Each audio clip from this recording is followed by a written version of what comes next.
Ya. Martín, buenas noches. ¿Cómo estás?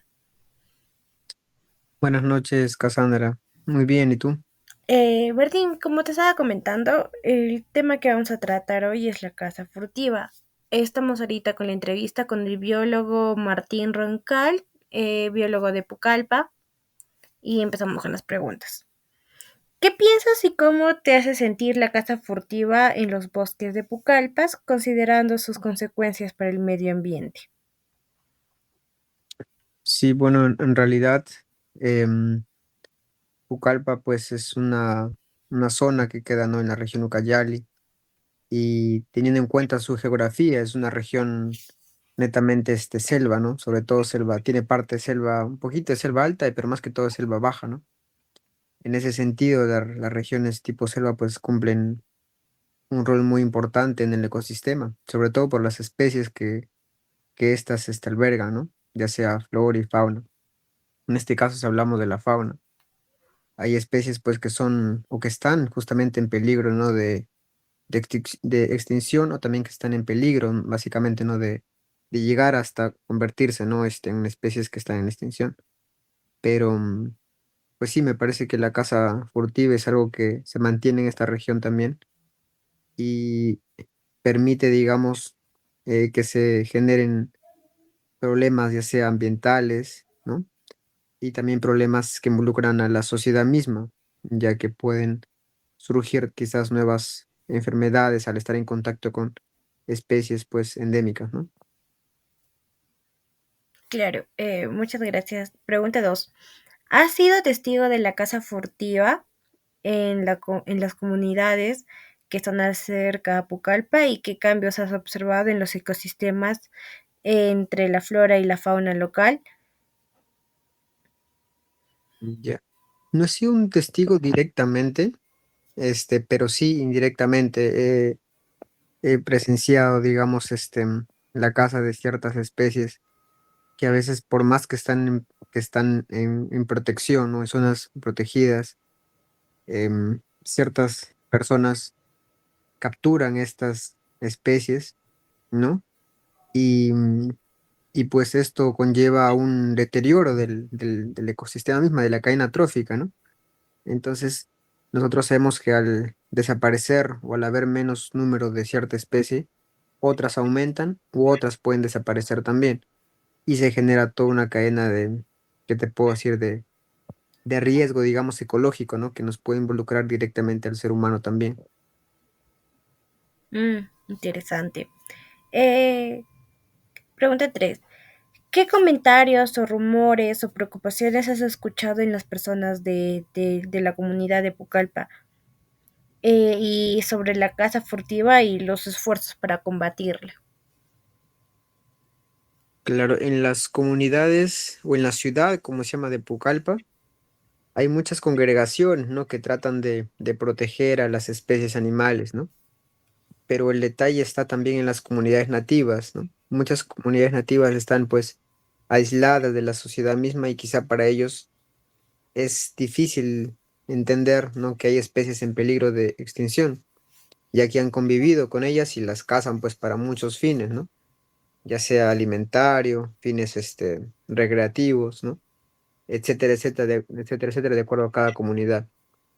Pero sí, pues hay organizaciones como que tratan de proteger, ¿no? Hay mucha divulgación, o a veces también cuando hay especies que se reconocen mismo, ¿no? Y se denuncian pues ante entidades, digamos, especiales del Estado peruano para que intervengan y puedan, digamos, devolver a estas especies, ¿no?, a su hábitat natural, o en consecuencia pues también castigar a los que realizan estos actos, ¿no?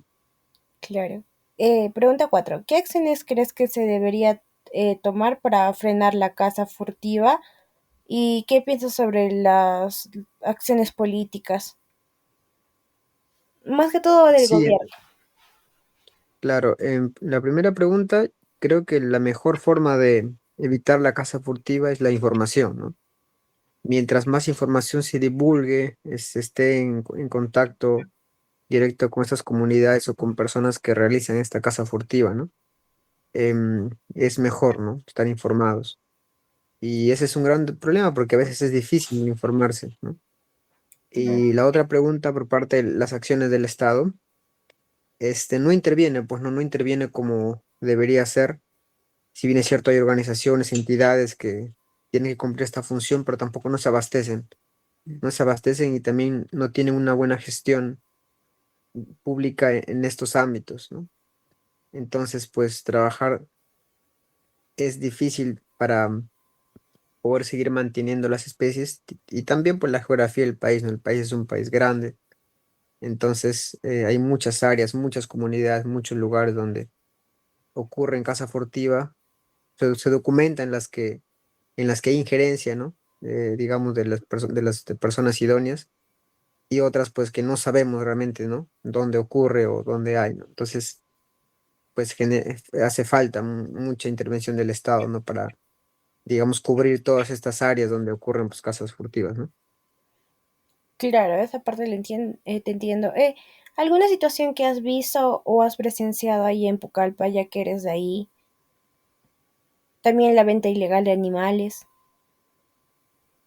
Claro, sobre todo eso uno presencia aquí, ¿no? La venta ilegal, ¿no? De los animales. A veces que no hay casa de los motelos, ¿no? Los motelitos, ¿no? Que aquí le decían motelitos de las tortugas, ¿no? Mm, Entonces, mucha gente lo consume como afrodisíacos, ¿no? Y a veces las tortugas van y dejan sus huevos, pues, ¿no? En la orilla de los ríos. Y la gente va y se come los huevos y toda la cosa. Entonces, estamos perdiendo, pues, ¿no? Los motelitos ahí que van a nacer y va disminuyendo la población de motelos, pues, en los ríos, ¿no? Y también hay, en mi caso, ¿no? Importante las serpientes, ¿no? Como las constrictoras, las boas, ¿no? También hay casas, ¿no? Em, Indiscriminadas de esta especie y que están en peligro grande, pues, ¿no? De extinción, pero cumple un rol muy importante en los ecosistemas, ¿no? Pero bueno, pues eso es lo que he presenciado aquí principalmente, ¿no? ok. ¿Qué esfuerzos han realizado las autoridades para reducir la caza furtiva y qué obstáculos consideras que abarca este tema?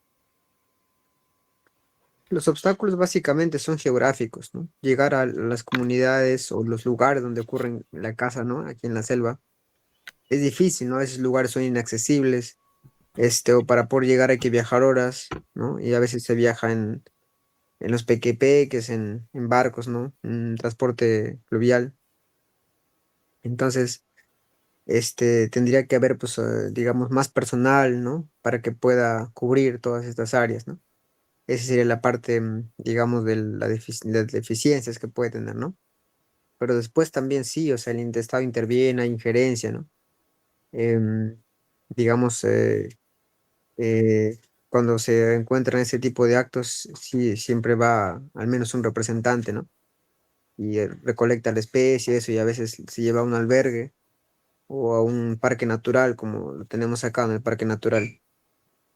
Y ahí se recuperan las especies, a veces se quedan ahí, ¿no? Porque a veces ya no vuelven a, digamos, a su hábitat natural, se adaptan a vivir con la población y para ellos va a ser una desventaja nuevamente poder reinsertar, no es todo un protocolo, poder reinsertar una especie una vez que ha tenido contacto con los seres humanos, ¿no? A veces se reinsertan y a veces no.